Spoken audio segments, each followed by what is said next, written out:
My name is Marianne Cast, and I'm your moderator for this interview from the League of Women Voters. The League encourages informed participation in elections, and this interview series is one way for you to learn about candidates for the Central Unified School District Board of Trustees. Sandra Flores is running for Central Unified School District Area 6. Additional information about Ms. Flores may be found at votersedge.org. Welcome, Ms. Flores. Thank you. Our first question today is, if you are elected, what would be your budget priorities for the district? I think the budget priorities are going to have to reflect values that our students and our families, of the students and families that we want to support. So I think it's going to include embracing a lens of equity in all the decisions. So our values and our budget are matching. I think areas of the budget will include the special support our students need, such as English language learners, so that they are seeing greater academic success. I also think an area of the budget for support for our students are going to be students who are parents in the district. I think we need to think about the supports of those students and the dual generation that the district is supporting. And in this time of the pandemic, I think how our budget reflects the areas of the administration, the teachers, and the families in creating learning-rich environments, both at home and at school. I think that's going to take a place in our budgets, because that is going to be part of student success. Thank you. And what would be your priorities for the district in general? I think you may have touched on some of those, but right.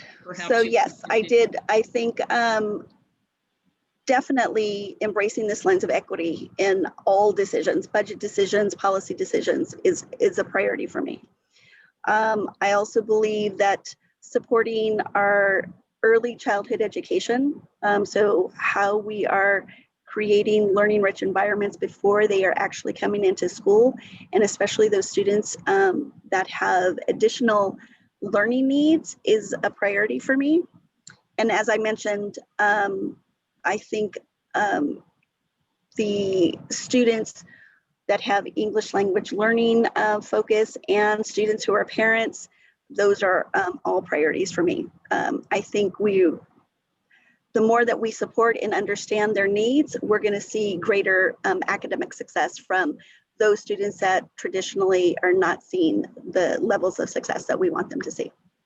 And what can, on our next question, what can Central Unified do to be sure that students get the best education possible with distance learning? I think the district right now, so we've had since March that distance learning came into play.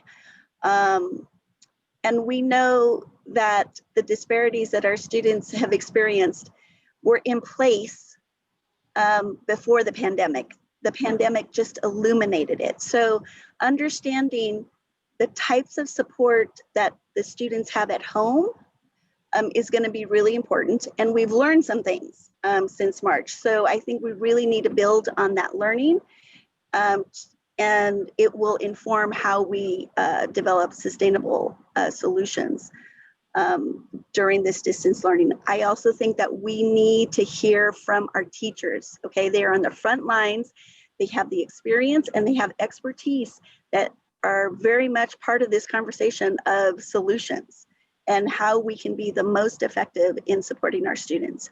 So our teachers on the front line, they have a lot of knowledge and a lot of experience that we need as part of this conversation. Thank you. What strategies could the district employ to promote civil discourse and conflict resolution? So I think as I thought about this area, I think this is an area where we as a district can strengthen our partnerships within the community and explore how we can build on the assets and resources that are already in place. So finding sustainable solutions, building on success of partners with the experience and the expertise that we need to promote conflict resolution in our schools. I think that is a place to start. So based on my experience of working in the community, I would explore ways to partner with Community Justice Center. This is an organization in Fresno that seeks to advance community safety, shared responsibility, and healing through evidence-based programming, through research, and through community-wide training. I think another resource in the community is at Fresno Pacific University. It's their peacemaking and conflict studies. I think the program fundamentally assumes all people experience conflict, and that people can benefit from learning skills to resolve conflict and move toward peacemaking. So I think we need to strengthen our partnerships within the community so that we can bring what's already in place into our district. Thank you. And finally, what makes you the best candidate for this position?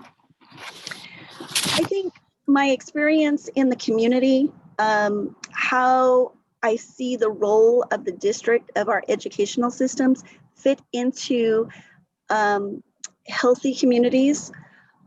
We work so much on how we think about historically distressed communities and how we create communities of opportunity. The school district is a key area for how we create communities of opportunity and how we build healthy communities. I think that experience, that knowledge, those partnerships, I bring to this role. I think it's a different lens. It's not one that I hear from school board members and any of the school board members that I've worked with throughout the region. I've worked in Tulare County, in Fresno County, in Madera County. And so I think it is a perspective that's been missing, and I certainly would bring that to my role as trustee. Thank you so much. We so appreciate you taking a few moments to interview with us, and we wish you good luck in your candidacy. Thank you for inviting me to this, and I appreciate the time.